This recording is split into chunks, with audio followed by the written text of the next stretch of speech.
you. It's a real honor for me to be here.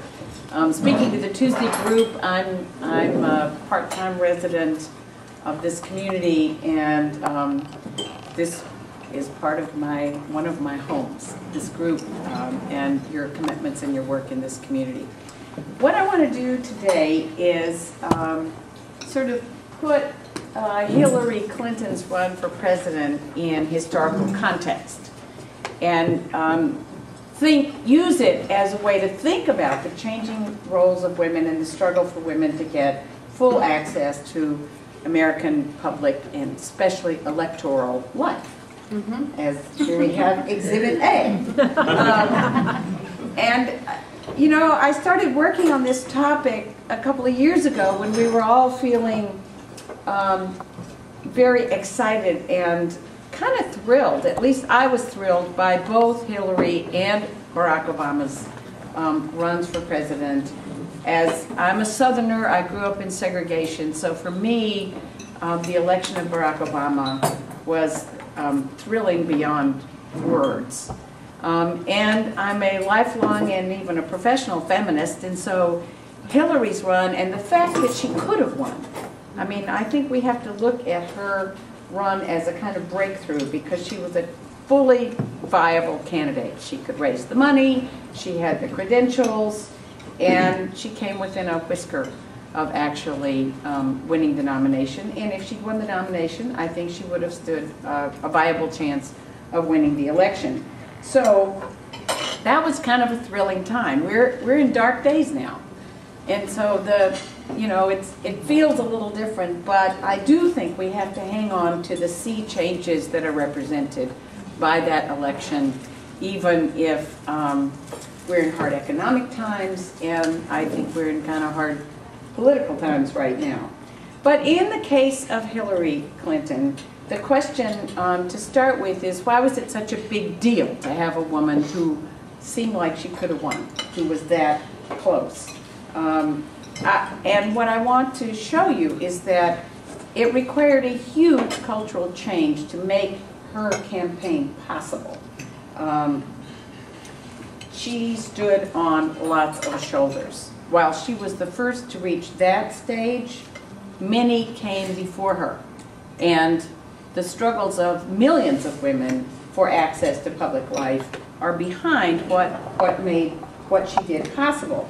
And so let me just first talk a little bit about why for so many years it was so unthinkable for a woman to hold public office, and especially a high and powerful public office. During the American Revolution, when the Constitution was being written, Abigail Adams, a very learned woman, wrote to her husband John, who was writing the new Constitution, and said, you know, you should remember the women while you're talking about democratic participation and who gets to make the laws and how a government is made valid by the participation of citizens. Remember that all men would be tyrants if they could. And when she says that, she's basically comparing men to King George. At that time, that was a pretty strong thing to say. And she said, give women the vote. Let us participate as full citizens too. John just laughed at her. I mean, his letter back to her is very dismissive. He wrote a little more seriously to a friend saying, you know, my wife has raised these questions, but really, women, like children and slaves and men without property and the mentally incompetent, are all people who can't be citizens because they don't have the independence of men who are heads of families. They are all dependents, and they just have to stay outside of politics. So that's where our country started. When our Declaration of Independence said all men are created equal, they were serious. They meant men. And they didn't even stop to think about that they meant it. I mean, it was so self-evident to them that only men should be participants in the public world, and that in fact women belong in the private world of home and family. That's their proper place, and it's outside of public life. So when half a century later, women began a women's rights movement in 1848 at Seneca Falls, New York, they had a list of issues, and they rewrote the Declaration of Independence saying that all men and women are created equal. Their long list of issues: women should have access to the professions, they should be able to have education, they should be able to have custody of their children if there's a divorce, they should be able to get divorced. All these things. The only issue that they argued over as way too radical was the vote. The idea that women should vote. I mean, it was a meeting of people who believed in women's rights. But the idea that women should vote was, some of them thought, over the top and too much to even hope for. 1848. I have a great cartoon from 1868, and I think this depicts pretty well why people had a hard time thinking about women voting. This is a cartoon that says, how would it be if some ladies had their own way? And this is about how would it be if some ladies were able to vote. This is about the time the National Women's Suffrage Associations are being formed after the Civil War. And in this panel, what you see is a bunch of men in a parlor ineptly doing female things. You know, this guy's on a sewing machine, this one's running after a toddler with what they call leading strings. You put little strings on a kid's clothes so you could grab them before they fell in the fire or something. This one's holding a kind of a crying baby. This guy's trying to knit a sock. And in this panel, these women are in a bar. And they're sitting at the bar stool smoking and drinking.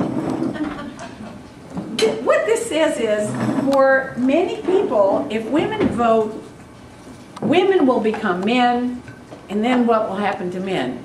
Men will become women, and we won't know who's who or what's what, and they'll all be so confused, and you know, chaos will reign.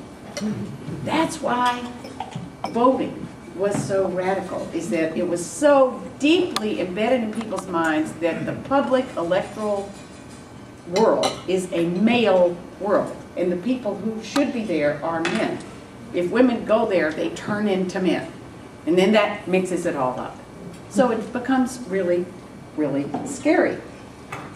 And I have a quote from the Wisconsin Supreme Court Justice Ryan in 1875, and what he was ruling on was whether women could be admitted to the bar in Wisconsin.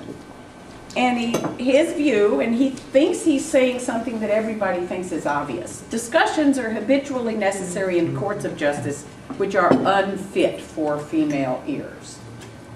The habitual presence of women at these would tend to relax the public sense of decency and propriety. So here again, you've got this sense of a public world that is male, and that women would become like men. They would lose their purity, they would lose their morality, all of that. It's a problem. But I want to tell you that in the 19th century, 2 women did run for president. So more than a century before Hillary, way more than a century before Hillary, 2 women actually put their names on ballots. And the way they could do it is that parties worked very different, and elections worked differently at that time. You didn't have a state-controlled ballot. You didn't have state-approved parties. You just had, you'd say, we're a party, here's our ballot. You print up your ballot, you give it to people, and they go vote your ticket by sticking that ballot in the box. It was much less regulated. So you could just create a ballot, put names on it, and say, this is our ticket. That's where we get the word ticket. And so, in 1872, Victoria Woodhull decided to run on the Equal Rights Party ticket. They just created this party. She put Frederick Douglass as her vice president. We don't even know if he ever knew he was nominated, and we're not sure if he agreed to run. But, you know, they printed the ticket. Well, he was a black abolitionist. So think about what they did in 1872. Here's a ticket with a woman running for president and a black man running for vice president. And she knew very, very well that nobody took this seriously as a candidacy. And here's what she said: "I'm well aware that in assuming this position, I shall evoke more ridicule than enthusiasm at the outset. But this is an epoch of sudden changes and startling surprises. What may appear absurd today will assume a serious aspect tomorrow." I don't think she thought tomorrow would take as long as it did. "I'm content to wait until my claim for recognition as a candidate shall receive the calm consideration of the press and the public." And she even had a campaign song, and I know some of you know this is part of this deal. But everybody had campaign songs. And this is before television, before radio, you know, political rallies of the entertainment of the day. And they probably were somewhat modeled on evangelical meetings too, where everybody sings together. And so this is her campaign song. And when you think about the words, it's an acknowledgement of how radical it was to put a woman's name out there, and it's a little bit of, take that, y'all. We're going to do this. And they call the people who put them down Mrs. Grundy and Mr. Grundy. The tune is coming through the rye, and I invite you to sing it with me, because my voice isn't, well, because I need you to. My voice isn't great today, but he goes, "If you nominate a woman in the month of May, dare you face what Mrs. Grundy and her set will say? How they'll jeer and frown and slander, chattering night and day. Oh, did you dream of Mrs. Grundy in the month of May? If you nominate a Negro in the month of May, dare you face what Mr. Grundy and his chums will say? How they'll swear and drink and bluster, raging night and day. Oh, did you dream of Mr. Grundy in the month of May?" Yes, Victoria, we've selected for our chosen head. With Frederick Douglass on the ticket, we will raise the dead. Then around them let us rally without fear or dread. And next March we'll put the Grundys in their little bed.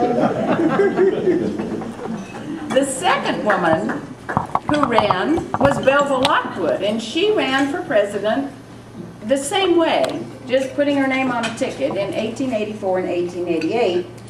It's important to know, I mean, whereas Victoria Woodhull was this incredibly eccentric person, Belva Lockwood was a lawyer. She wanted to practice before, she was the first woman ever to practice before the Supreme Court.